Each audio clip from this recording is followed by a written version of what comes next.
Primera de Corintios, capítulo 3, versículos 1 y 2. Por favor, abra su Biblia ahí y vamos a leer esta porción de la Escritura. Primera de Corintios, capítulo 3, versículos 1 y 2. Cuando lo tenga me dice amén, por favor.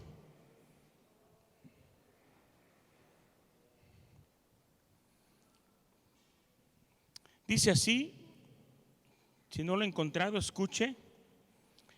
Dice así la palabra del Señor. De manera que yo, hermanos, no pude hablaros como a espirituales, sino como a carnales, como a niños en Cristo.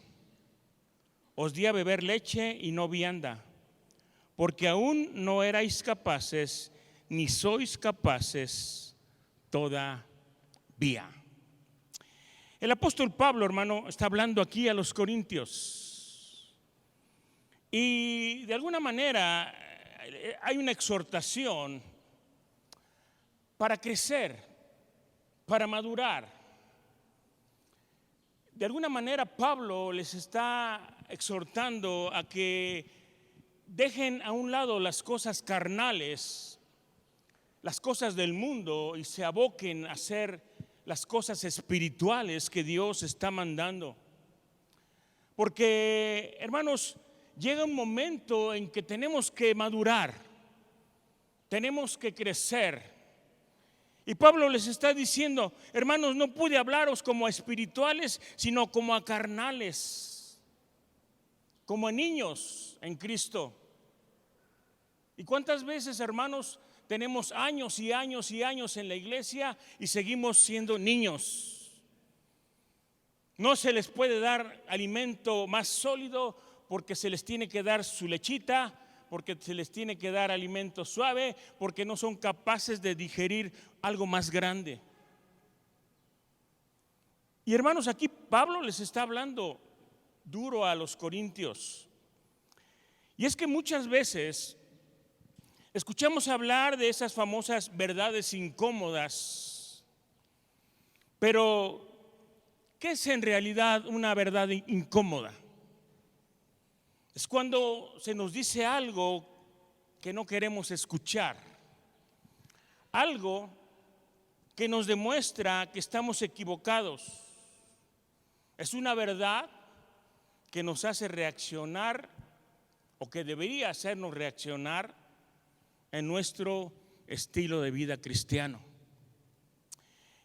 El apóstol Pablo aquí tuvo que predicar algunas verdades incómodas a los cristianos de la iglesia en esos tiempos, como esa verdad que acabamos de leer en el texto anterior. Él les declaró que no podía hablarles como a cristianos espirituales, sino como a cristianos carnales, como a niños en Cristo, es decir, como a recién convertidos. Hermanos, tenemos que reconocer que aunque no nos gustan, las verdades incómodas son necesarias en nuestra vida. Y mucho más aún cuando esas verdades vienen de la palabra de Dios. Y yo quiero agregar algo aquí. Y mucho más aún cuando la venida de Cristo está cerca. Y Cristo quiere cristianos maduros, cristianos que tengan otro nivel espiritual. Él quiere que su iglesia siga adelante y llegue, dice la palabra, a la estatura del varón perfecto que es Jesucristo. Y hoy, hermanos, vamos a reflexionar en algunas verdades que son incómodas para aquellos cristianos que están cómodos en un estilo de vida que no es agradable a Dios. Es un estilo de vida que no va de acuerdo a lo que la palabra del Señor nos enseña. Y quiero que vayamos a Hebreos 10, versículo 24 y 25, donde la palabra nos declara una verdad incómoda para algunos. Porque la palabra dice que es necesario congregarnos. Es una parte fundamental, el congregarse es parte fundamental de la vida de todo cristiano. Y Hebreos 10, 24 y 25 dice: y considerémonos unos a otros para estimularnos al amor y a las buenas obras, no dejando de congregarnos como algunos tienen por costumbre, sino exhortándonos, y tanto más cuando veis que aquel día se acerca. Cristo viene, hermano. Cristo viene. Necesitamos estar unidos, como hemos estado clamando al Señor por esa unidad en la iglesia, ¿verdad? Y que todos juntos estemos alabando y adorando al Señor y oyendo su palabra y haciéndola, poniéndola por obra, pero juntos, no cada quien por su lado. Usted no dejó hoy sus pies en su casa, ni tampoco dejó sus manos o su cabeza. Usted está completo aquí. Y Dios quiere que los cristianos estén unidos, estén completos, estén juntos, escuchando lo que Él habla a través de la palabra. Mire, no podemos negar que después de los meses que tuvimos que pasar por esta pandemia, muchas personas han dejado de congregarse en las iglesias. Algunas prefieren seguir viendo conectados a los cultos virtuales, pero desafortunadamente algunos otros ya no se congregan de ninguna forma, ni presencial ni virtual. Muchos cristianos en este tiempo de cuarentena se acomodaron espiritualmente, se acostumbraron a ya no congregarse, y otros más también que tienen la idea de que congregarse es algo opcional en la vida de un cristiano. Gente que piensa que podemos vivir una vida cristiana sin tener la necesidad de congregarnos en nuestra iglesia.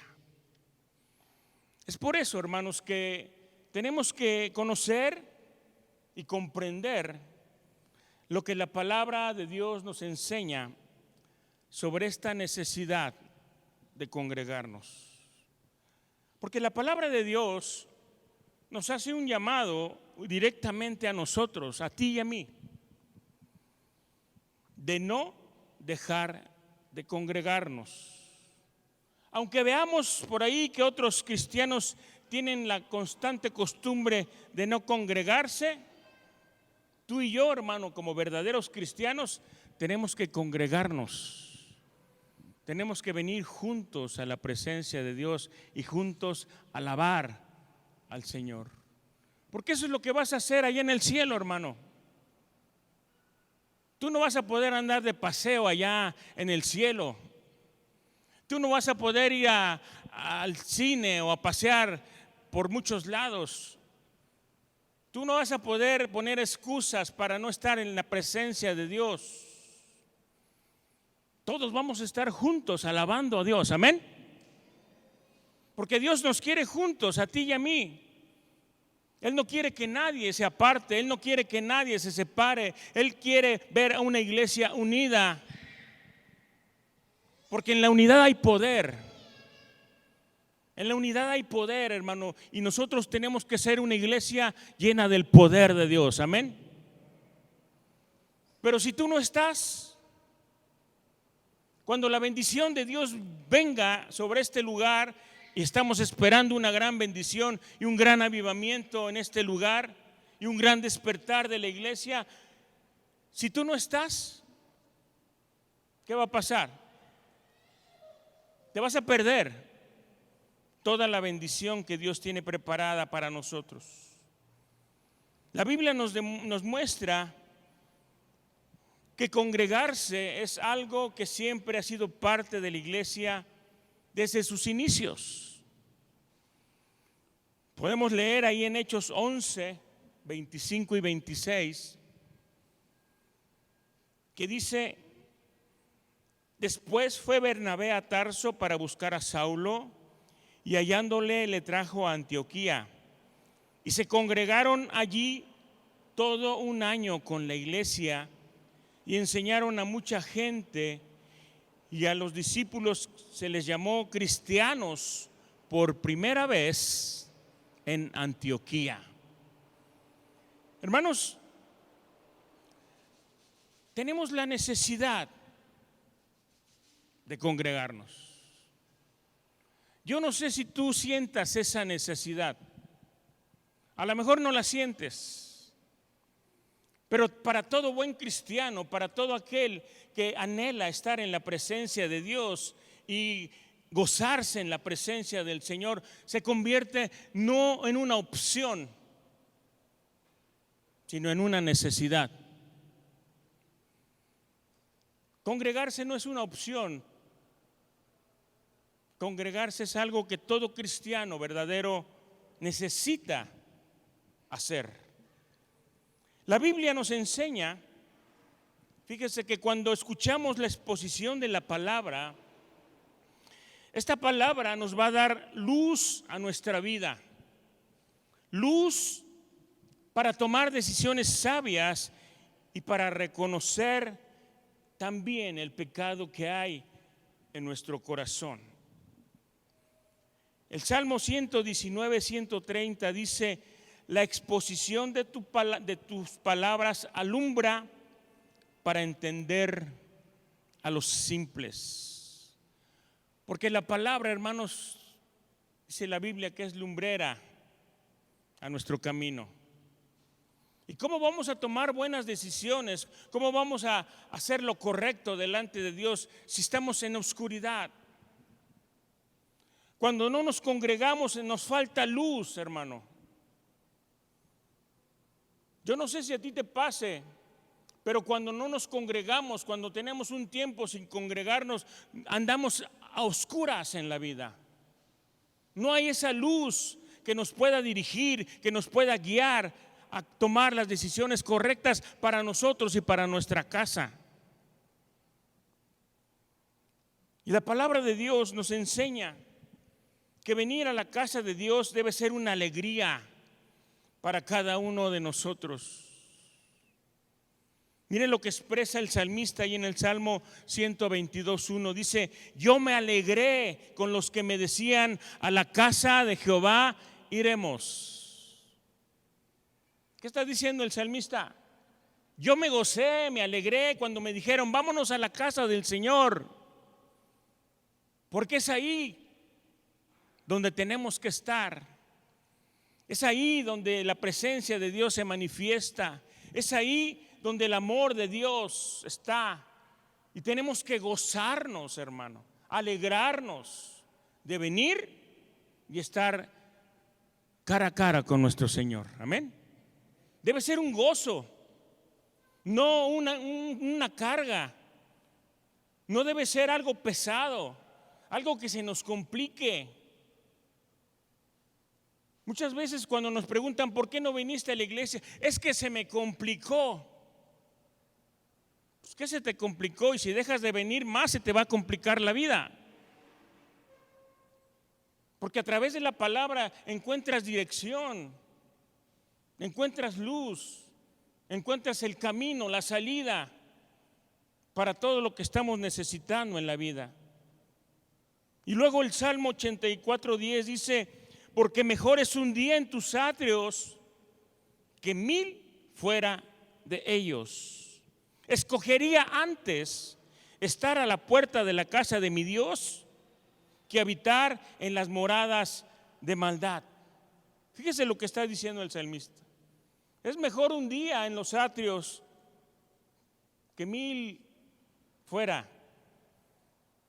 Es mejor un día en la casa de Dios que estar 1000 días por allá paseando, por allá divirtiéndose, por allá emborrachándose, por allá haciendo otras cosas. Dice el salmista: yo preferiría estar un día solamente ahí, porque me beneficia más, porque me bendice más, porque me complace más, porque me ayuda más, que estar 1000 fuera de la presencia de Dios. Congregarnos entonces debe formar parte de la vida de un cristiano. Otra verdad que podemos mencionar es que para conocer a Dios y ser transformados, tenemos que desarrollar una relación personal con Él. Fíjese, para conocer a Dios primero y luego para ser transformados, ¿cuántos quieren ser transformados? Hay algunos que a lo mejor no. Pero para los que quieren ser transformados y no solamente conocer al Señor, tienen que desarrollar una relación personal con Dios. No hay otra forma. No hay otra forma, hermanos. Hechos 17, 22, 23 dice: entonces Pablo, puesto en pie en medio del Areópago. El Areópago era un tribunal que estaba en una colina en lo alto, donde se hace justicia. Pablo ahí parado dijo: varones atenienses, en todo observo que sois muy religiosos, porque pasando y mirando vuestros santuarios, hallé también un altar en el cual estaba esta inscripción: al Dios no conocido. Y al que vosotros adoráis, pues, sin conocerle, es a quien yo os anuncio. Estos atenienses, hermano, tenían un lema ahí que decía: al Dios no conocido, porque no le conocían. Pero Pablo dice: a ese al cual adoráis, es también al que yo les vengo a presentar. Y se los vengo a presentar para que lo conozcan, para que para ustedes ya no sea un Dios desconocido, sino sea un Dios que verdaderamente ustedes lo conozcan y Él los conozca también a ustedes. Y a ese Dios es a quien yo vengo a anunciarles, dijo Pablo. Ya vimos, hermanos, que en la palabra de Dios es importante, nos dice que es importante congregarnos, pero también tenemos que comprender que congregarnos solamente sin tener una relación personal con nuestro Dios se convierte simplemente en una religiosidad. Y Dios no quiere que seamos solamente religiosos. Dios quiere que tengamos una relación. Por eso cuando la gente, hermano, nos pregunta: oye, ¿de qué religión eres? Nosotros que conocemos al Señor y sabemos lo que es su voluntad, podemos contestar: nosotros no tenemos una religión, nosotros tenemos una relación con Dios. Porque no somos religiosos. Tenemos que ser y estar relacionados permanentemente y personalmente con nuestro Creador. Así es que, hermano, tal como el apóstol se los declaró a los de Atenas, tenemos que dejar de ser religiosos y convertirnos en verdaderos hombres y mujeres que tengan una relación personal con Dios, para que podamos entonces ser transformados, cambiados, hechos nuevas criaturas y vivir una vida nueva como Dios quiere que la vivamos. De otra manera no se puede. Hay muchas personas, vuelvo a repetir, que tienen años en la iglesia y no han sido transformados. No ha habido una transformación, siguen igual. 10 años, 5 años, 20 años, igual. No hay una transformación, porque no hay una relación. Cuando tú te relacionas con el Señor transforma tu corazón de inmediato. Es un proceso, sí, pero es mucho más rápido que si estás por allá apartado del Señor. Ahora, hermanos, ¿qué es lo que realmente nos impide conocer a nuestro Dios? Y digo conocer a nuestro Dios porque es nuestro Dios, es tu Dios, ¿no? Es mi Dios. ¿Qué es lo que realmente nos impide conocer a nuestro Dios? Hay muchas cosas, pero voy a mencionar solamente algunas que nos enseña la palabra de Dios ahí precisamente en el libro de los Hechos de los Apóstoles. Hechos 17, 16. Dice así: mientras Pablo los esperaba en Atenas, su espíritu se enardecía viendo la ciudad entregada a la idolatría. Fíjese, cuando Pablo llegó a Atenas, dice, mientras Pablo los esperaba en Atenas, su espíritu se enardecía, ardía de coraje quizás, de enojo, viendo que la ciudad estaba entregada a la idolatría. Mire, muchos cristianos se congregan en una iglesia, forman parte de la congregación, pero su corazón está lleno de ídolos que no les permiten relacionarse plenamente con su Dios. Y no estamos hablando de los ídolos de ahí, de las imágenes solamente. Puede haber mucha idolatría en nuestro corazón cuando ponemos a cosas que consideramos más importantes primero que a Dios. Porque ídolo es todo aquello que ocupa el lugar de Dios en nuestro corazón. Es decir, aquello que para nosotros es la principal prioridad en nuestra vida. Ahora pensemos, ¿qué es lo que ocupa el primer lugar en tu vida antes que Dios? ¿Qué es lo que ocupa el primer lugar en tu vida antes que Dios? Son muchas cosas, hermano. Actividades en otro lado, el fútbol, la televisión. Y a veces la palabra nos lleva hasta los extremos y en algunos momentos se nos menciona hasta tu propia familia. La estás poniendo antes que Dios. Y normalmente nosotros cuando damos la consejería estamos poniendo el orden de Dios. Es Dios, la familia, la iglesia y después todo lo demás. La familia es importante, sí,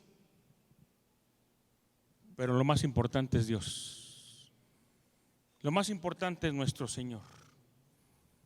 ¿Qué es lo que te ocupa más que conocer a Dios? Porque el Señor está en contra de la idolatría, hermano. Dice Mateo 6:24, ninguno puede servir a dos señores, porque o aborrecerá a uno y amará al otro, o estimará al uno y menospreciará al otro. No podéis servir a Dios y a las riquezas. No podéis estar así. Tienes que definirte. Tienes que tomar una decisión. ¿Qué va a ocupar el lugar principal en tu vida? Lucas 9:57 al 62 dice lo siguiente: yendo ellos, uno le dijo en el camino, Señor, te seguiré a donde quiera que vayas. Y le dijo Jesús, las zorras tienen guaridas y las aves de los cielos nidos, mas el Hijo del Hombre no tiene dónde recostar la cabeza. Y dijo a otro, sígueme. Él le dijo, Señor, déjame que primero vaya y entierre a mi padre. Jesús le dijo, deja que los muertos entierren a sus muertos y tú ve y anuncia el reino de Dios. Entonces también dijo otro, te seguiré, Señor, pero déjame que me despida primero de los que están en mi casa. Y Jesús le dijo, ninguno que poniendo su mano en el arado mira hacia atrás, es apto para el reino de Dios. Fíjate, tres casos donde tres varones le dicen al Señor Jesús: te seguiremos, Señor, a donde quiera que vayas, iremos contigo. Y cuando Jesús le dije: ok, sígueme pues, el primero dice: déjame primero que entierre a mi padre. Y otro que también le dice: te seguiré, pone otra excusa y le dice: déjame ir a despedir de los que están en mi casa. Hermanos, seguir a Cristo, o para seguir a Cristo, no basta con la intención, se necesita acción.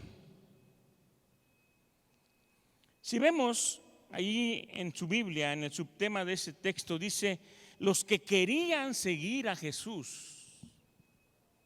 Fíjese, querían seguir a Jesús.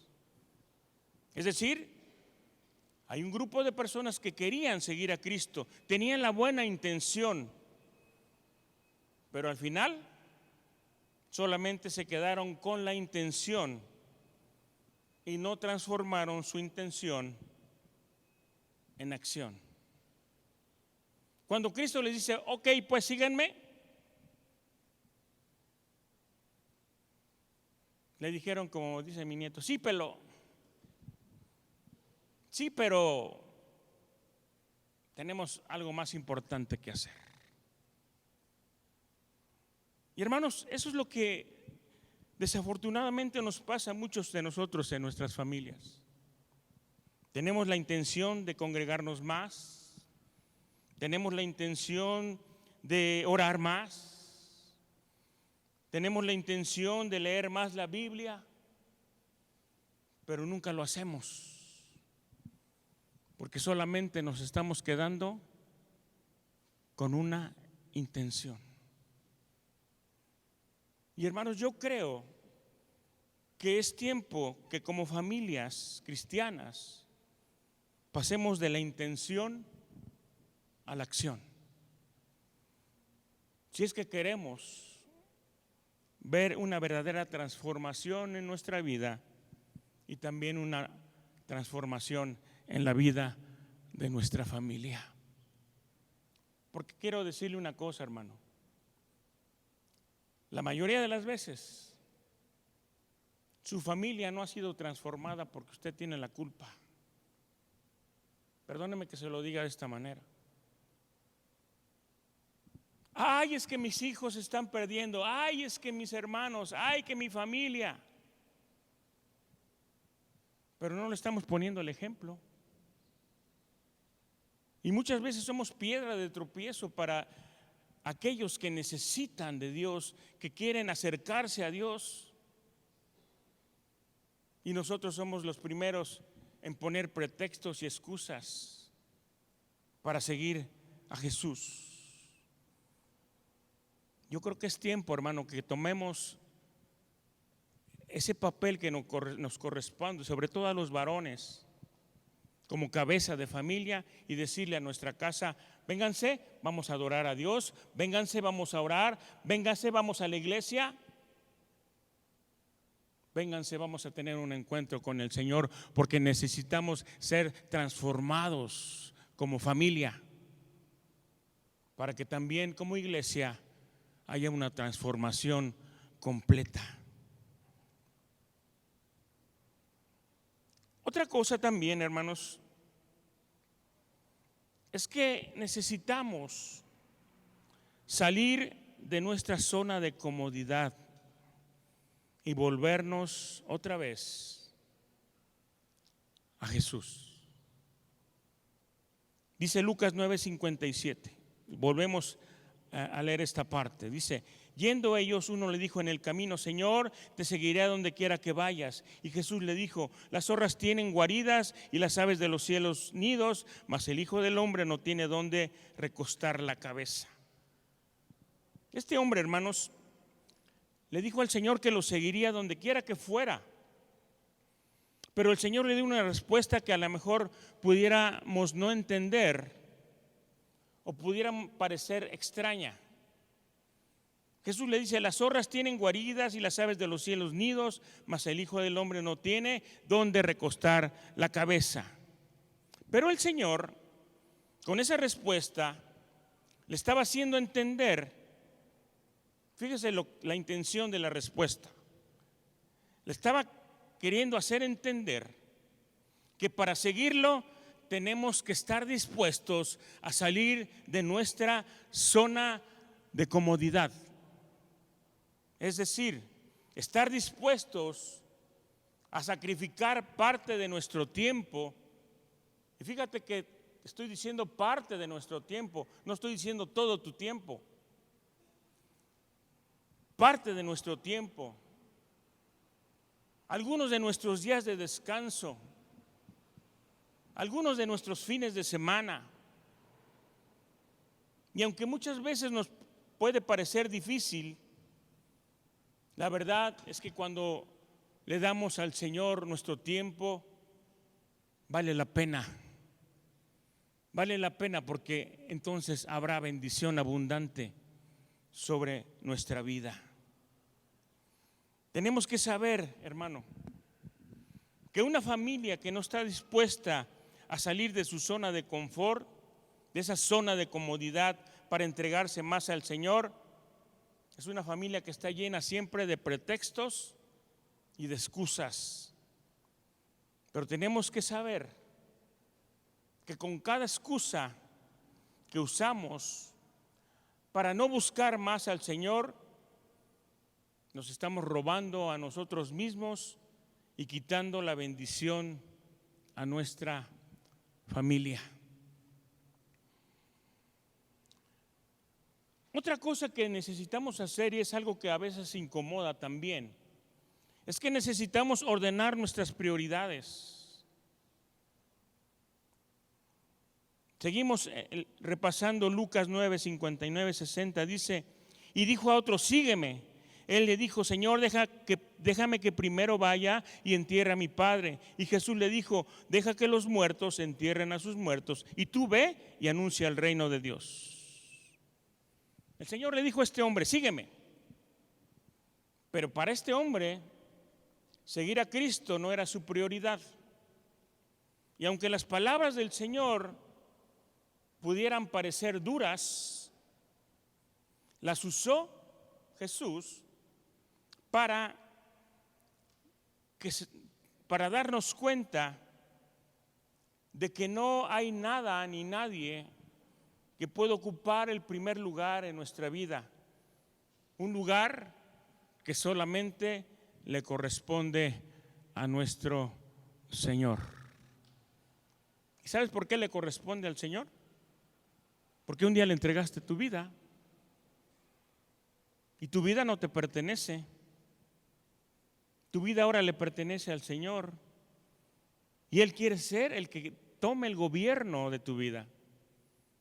Él quiere tomar por ti las decisiones. Él quiere llevarte por los mejores caminos. Él quiere darte lo mejor. Él quiere bendecirte. Pero si no lo ponemos a Él como cabeza y como primer lugar, ¿quién va a gobernar nuestra vida? La vamos a seguir gobernando nosotros, porque a Dios no le damos la oportunidad de ser el primer lugar en nuestro corazón y en nuestra vida. Por eso, como familias cristianas, tenemos que comprender que para poder ser bendecidos necesitamos poner como prioridad a nuestro Señor, a nuestro Dios. ¿Y sabes una cosa? Eso significa que no le vamos a dar al Señor el tiempo que nos sobra, sino que nuestro Dios tiene que ser y tiene que tomar el primer lugar en nuestra agenda, en la agenda de nuestra vida, en nuestra agenda diaria, en nuestra agenda semanal, en la agenda mensual y de todos los días de nuestra vida. Porque no podemos llamarnos familias cristianas si a todo lo de nuestro Señor Jesucristo no le damos la importancia que necesita. Y en lugar de procurar darle lo mejor, le damos lo que nos sobra de nuestro tiempo y de nuestra vida. Fíjate, Malaquías 1:13. Fíjate lo que el Señor está diciendo aquí. Dice: habéis dicho, oh, qué fastidio es esto, y me despreciáis, dice Jehová de los ejércitos. Y trajisteis lo hurtado, o cojo, o enfermo, y presentasteis ofrenda. Y termina diciendo: ¿aceptaré yo eso de vuestra mano? Dice Jehová.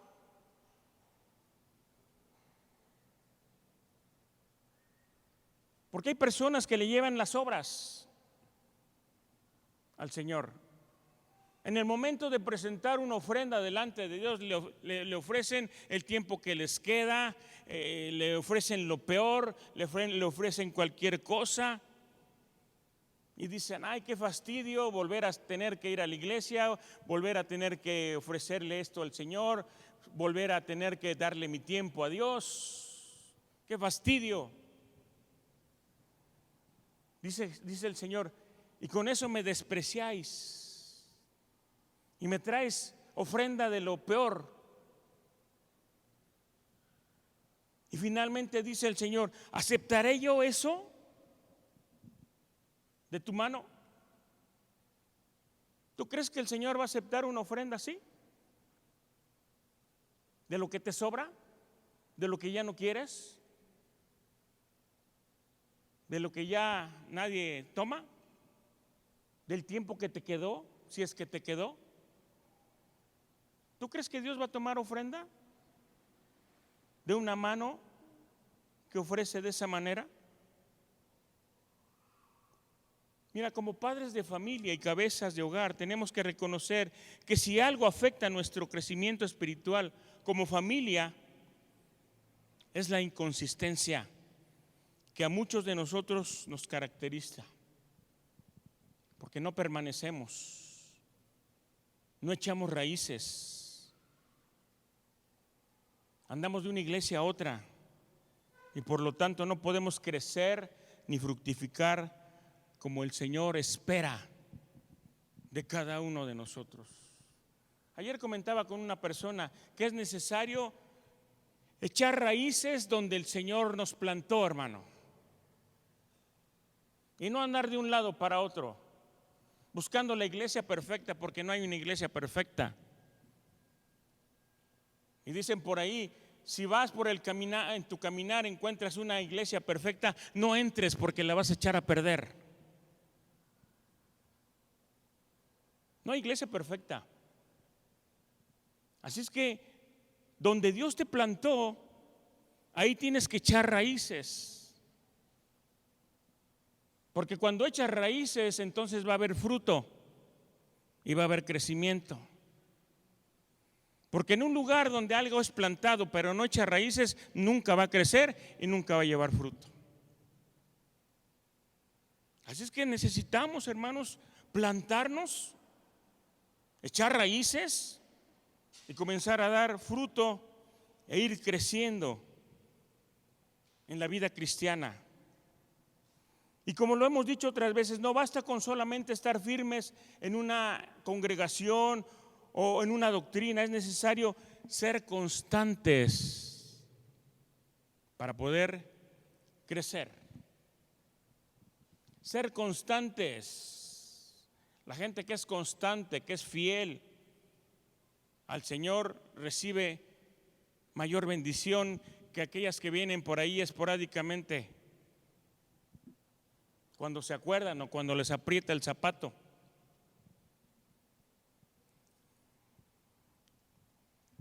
Y voy terminando.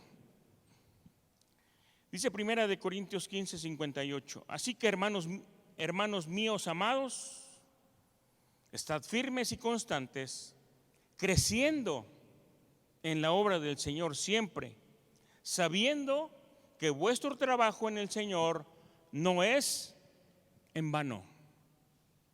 Y esta es la exhortación final también aquí. Voy a tomar estas palabras del apóstol y le voy a decir: hermanos míos amados, estad firmes, sean fieles, constantes, pongan a Dios en primer lugar, no dejen de congregarse, no ofrezcan a Dios cualquier cosa, ofrézcanle lo mejor, creciendo en la obra del Señor siempre, sabiendo, y esto es lo que tenemos que saber, que nuestro trabajo en el Señor nunca será en vano, porque siempre tendrá bendición, siempre tendrá recompensa abundante de parte de nuestro Dios. Así es que sirvámosle también con gozo y con alegría, con una disposición en nuestro corazón. Que no se queden solamente las cosas en una buena intención, porque a lo mejor la intención es buena, sino que esa intención se transforme en una acción. Y cuando tú digas: no voy a faltar a la iglesia, realmente no faltes a la iglesia. Convierte tu intención en una acción. Y cuando tú digas: voy a leer más la Biblia, realmente leas más la Biblia. Cuando tengas la intención y digas: voy a orar más al Señor, ora más. Que no se queden las cosas solamente en una buena, porque son buenas, en una buena intención, sino vayamos echando raíces, creciendo, porque todo eso va a traer crecimiento, madurez, y vamos a avanzar como personas, como familias y como iglesia, para que un día, ¿verdad?, no nos digan como Pablo: les tengo que hablar como a recién convertidos, como a niños espirituales, porque no crecen, que no maduran. No puedo darles otra cosa, pues no la van a entender. Si se toman su lechita y les hace daño, ¿qué podemos esperar cuando hay alimento más sólido? Cuando el Señor traiga cosas más grandes y abundantes, cuando el Señor traiga una palabra verdadera que tengamos que reflexionar y la revelación nos haga cambiar todas nuestras cosas, toda nuestra familia. Tenemos que crecer, mis hermanos, pero es cuestión personal. Yo no te voy a hacer crecer. A lo mejor desde aquí te puedo dar el alimento, pero no te voy a hacer crecer si tú no te lo tomas, si tú no lo digieres, y sobre todo si no lo pones por obra. Porque aquel que solamente come y come y come el alimento solamente va a engordar para los lados, pero no va a crecer. Y lo que necesitamos, hermanos, es crecimiento. Dejar de ser niños para convertirnos en hombres y mujeres que Dios pueda usar para poder extender su reino. Porque así como alguien te llevó la palabra, así como alguien te animó a venir a la iglesia, te evangelizó y te trajo al camino del Señor, hay mucha gente allá afuera que nosotros tenemos que traerla para salvación, para perdón de pecados y para que Dios pueda obrar y transformar sus corazones también, como un día lo está haciendo con nosotros. Pero necesitamos crecer, necesitamos avanzar y necesitamos madurar en el camino de Dios. Amén. Tenemos que reconocer muchas veces nuestros errores, hermanos, arrepentirnos de corazón y corregir lo que sea necesario corregir, con valentía, pero también con amor. de la forma que se menciona ahí en Hebreos, y con esto termino. Hebreos 3:19 dice: así que arrepentíos y convertíos para que sean borrados vuestros pecados y para que vengan de la presencia del Señor tiempos de refrigerio, tiempos frescos, tiempos de paz, tiempos de abundancia, tiempos de prosperidad, tiempos de crecimiento, tiempos de dar fruto, tiempos de avanzar, tiempos de seguir adelante, tiempos de alcanzar metas y proyectos, y tiempos de recibir la victoria que Cristo ya ganó para su iglesia, que somos tú y yo. Amén.